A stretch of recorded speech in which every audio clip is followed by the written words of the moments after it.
जय गुरु जी। गुरु जी जय के गुरु जी। चरणों में कोटि कोटि प्रणाम।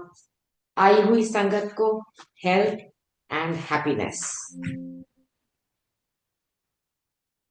Beautiful reading Gopal uncle.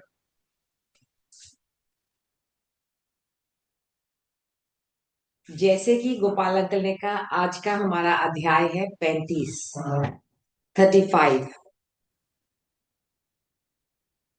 जय श्री गणेशाय नमः।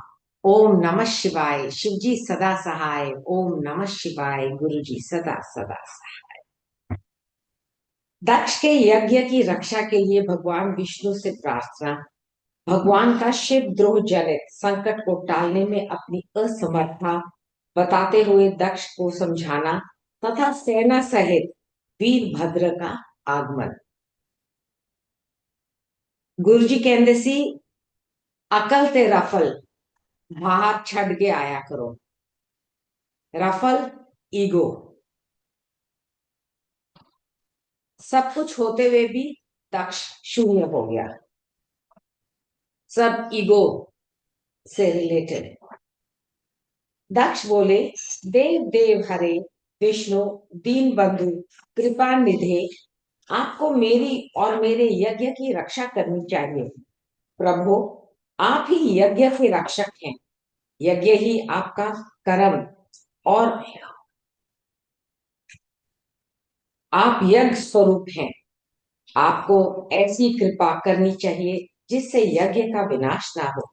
ब्रह्मा जी कहते हैं, मुनीश्वर, इस तरह अनेक प्रकार से सादर प्रार्थना करके दक्ष भगवान श्री हरि के चरणों में गिर पड़े। उनका चित्त भय से व्याकुल हो रहा था। तब जिनके मन में घबराहट आ गई थी, उन प्रजापति दक्ष को उठाकर और उनकी पूर्वोक्त बात सुनकर भगवान विष्णु ने देवादिदेव शिव का स्मरण किया। अपने प्रभु एवं महान ऐश्वर्य से युक्त परमेश्वर शिव का स्मरण करके शिव तत्व के ज्ञाता श्री हरि दक्ष को समझाते हुए बोले। श्री हरि ने कहा, दक्ष, मैं तुमसे तत्व की बात बता रहा हूं। तुम मेरी बात ध्यान देकर सुनो। मेरा ये वचन तुम्हारे लिए सर्वथा हितकर तथा महामंत्र के समान सुखदायक होगा। दक्ष, तुम्हें तत्व का ज्ञान नहीं है, इसलिए तुमने सबके अधिपति परमात्मा शंकर की अवहेलना की है। ईश्वर की अवहेलना से सारा कार्य सर्वथा निष्फल हो जाता है। केवल इतना ही नहीं, पग पग पर विपत्ति भी आती है। जहाँ अपूज्य पुरुषों की पूजा होती है और पूजनीय पुरुष की पूजा नहीं की जाती, वहां दरिद्रता, मृत्यु तथा भय, ये तीन संकट अवश्य प्राप्त होंगे। ईश्वराज्ञया सर्व है कार्य भवति सर्वतः, विफलः केवलः नैव विपतिशत् पदे पदे।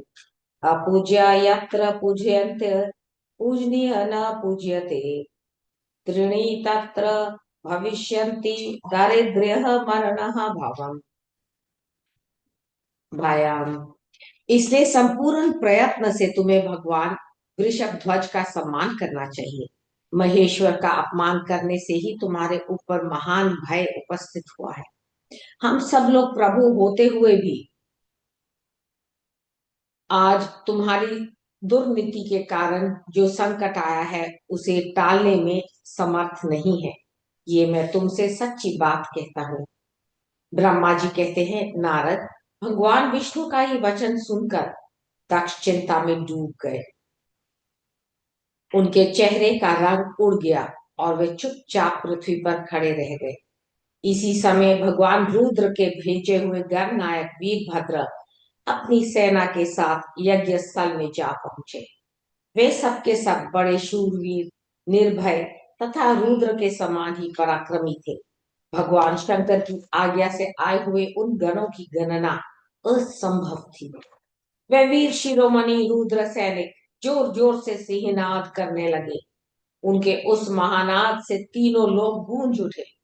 आकाश धूल से ढक गया और दिशाएं अंधकार से आवृत हो गई।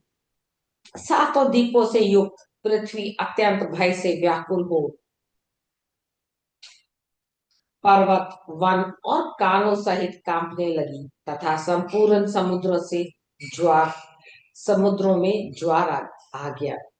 इस प्रकार समस्त लोगों का विनाश करने में समर्थ उस विशाल सेना को देखकर समस्त देवता आदि चकित हो गए। सेना के उद्योग को देख दक्ष के मुंह से खून निकल गया। वे अपनी स्त्री के साथ कितनी बड़ी गलती करी दक्ष ने। वे अपनी स्त्री को साथ ले भगवान विष्णु के चरणों में दंड की भांति गिर पड़े और इस प्रकार बोले। दक्ष ने कहा, विष्णु महाप्रभु, आपके बल से ही मैंने इस महान यज्ञ का आरंभ किया है। सत्कर्म की सिद्धि के लिए आप ही प्रमाण माने गए हैं। विष्णु, आप कर्मों के साक्षी तथा यज्ञों के प्रतिपालक हैं।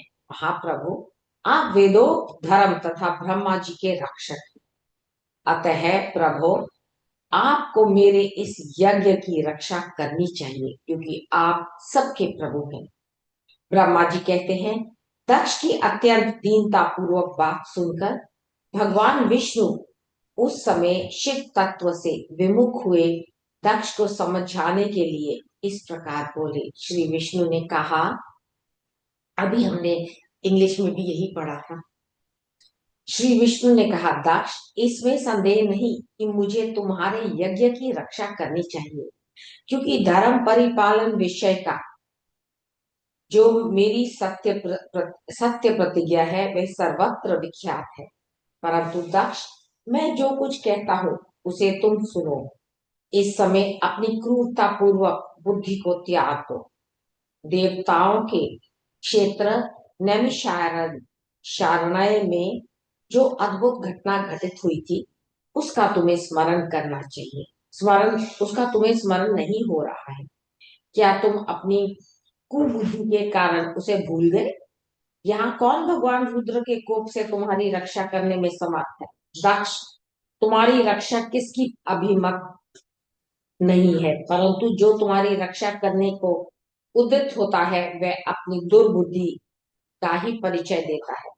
दुर्मते, क्या कर्म है और क्या अकर्म, इसे तुम नहीं समझ पा रहे हो। केवल कर्म ही कभी कुछ करने में समर्थ नहीं हो सकता। जिसके सहयोग से कर्म में कुछ करने की सामर्थ्य आती है उसी को तुम स्वकर्म समझो। भगवान शिव के बिना दूसरा कोई कर्म में कल्याण करने की शक्ति देने वाला नहीं है। जो शांत हो, ईश्वर में मन लगाकर उनकी भक्ति पूर्वक कार्य करता है उसी को भगवान शिव तत्काल उस कर्म का फल देते हैं। जो शांत हो, ईश्वर में मन लगाकर उनकी भक्ति पूर्वक कार्य करता है उसी को भगवान शिव तत्काल उस कर्म का फल देते हैं। जो मनुष्य केवल ज्ञान का सहारा ले अनीश्वरवादी हो जाते या ईश्वर को नहीं मानते, वे शत कोटि कल्पों तक नरक में ही पड़े रहते हैं। केवलम ज्ञान श्रित्य निरीश्वर पराः नरः निरयः तो च गच्छन्ति कल्पकोटि शतानि ही च। फिर वे कर्म पाश में बंधे हुए जीव प्रत्येक जन्म में नरकों में नरकों की ही यातना भोगते हैं क्योंकि वे केवल सकाम कर्म के ही स्वरूप का आश्रय लेने वाले होते हैं। ये शत्रु मर्दन वीरभद्र जो यज्ञशाला के आंगन में आ पहुंचे हैं, भगवान रुद्र की क्रोध अग्नि से प्रकट हुए हैं। इस समय समस्त रुद्र गणों के नायक ये ही हैं। ये हम लोगों के विनाश के लिए आए हैं, इसमें संशय नहीं है। कोई भी कार्य क्यों ना हो, वस्तुतः इनके लिए कुछ भी अशक्य है ही नहीं। शिव जी ने स्वयं उनको भेजा। इसलिए उनके लिए कोई भी वीरभद्र के लिए कोई भी कार्य अशक्य है ही नहीं। गुरु जी ही शिव है, शिव ही गुरु जी है। जय गुरु जी। ओम नमः शिवाय। शिव जी सदा सहाय। ओम नमः शिवाय। गुरु जी सदा सहाय। ये मान सामर्थ्य, ये महान सामर्थ्यशाली वीरभद्र सब देवताओं को अवश्य जलाकर ही शांत हो, इसमें संशय नहीं जान पाए। मैं भ्रम से महादेव जी की शपथ का उल्लंघन करके जो यहाँ ठहरा रहा, उसके कारण तुम्हारे साथ मुझे भी इस कष्ट का सामना करना ही पड़ेगा। मैं भ्रम से महादेव जी की शपथ का उल्लंघन करके जो यहाँ ठहरा रहा, उसके कारण तुम्हारे साथ मुझे भी इस कष्ट का सामना करना ही पड़ेगा। जय गुरु जी। भगवान विष्णु इस प्रकार कह ही रहे थे कि वीरभद्र साथ के साथ शिव गणों की सेना का समुद्र उमड़ आया। समस्त देवता आदि ने उसे देखा। बहुत सुंदर सीख। थोड़ी भी ईगो, जरा भी ईगो बिल्कुल नहीं होनी चाहिए। जितने नीवे होके चले, उतना ही हमारे पर गुरु महाराज की मेहर बनी रहे हमेशा। जय गुरु जी। भूल चूक माफ संगत जी, भूल चूक माफ Guru Maharaj. Over to you सीमांति for मंत्र जाप एंड आरती।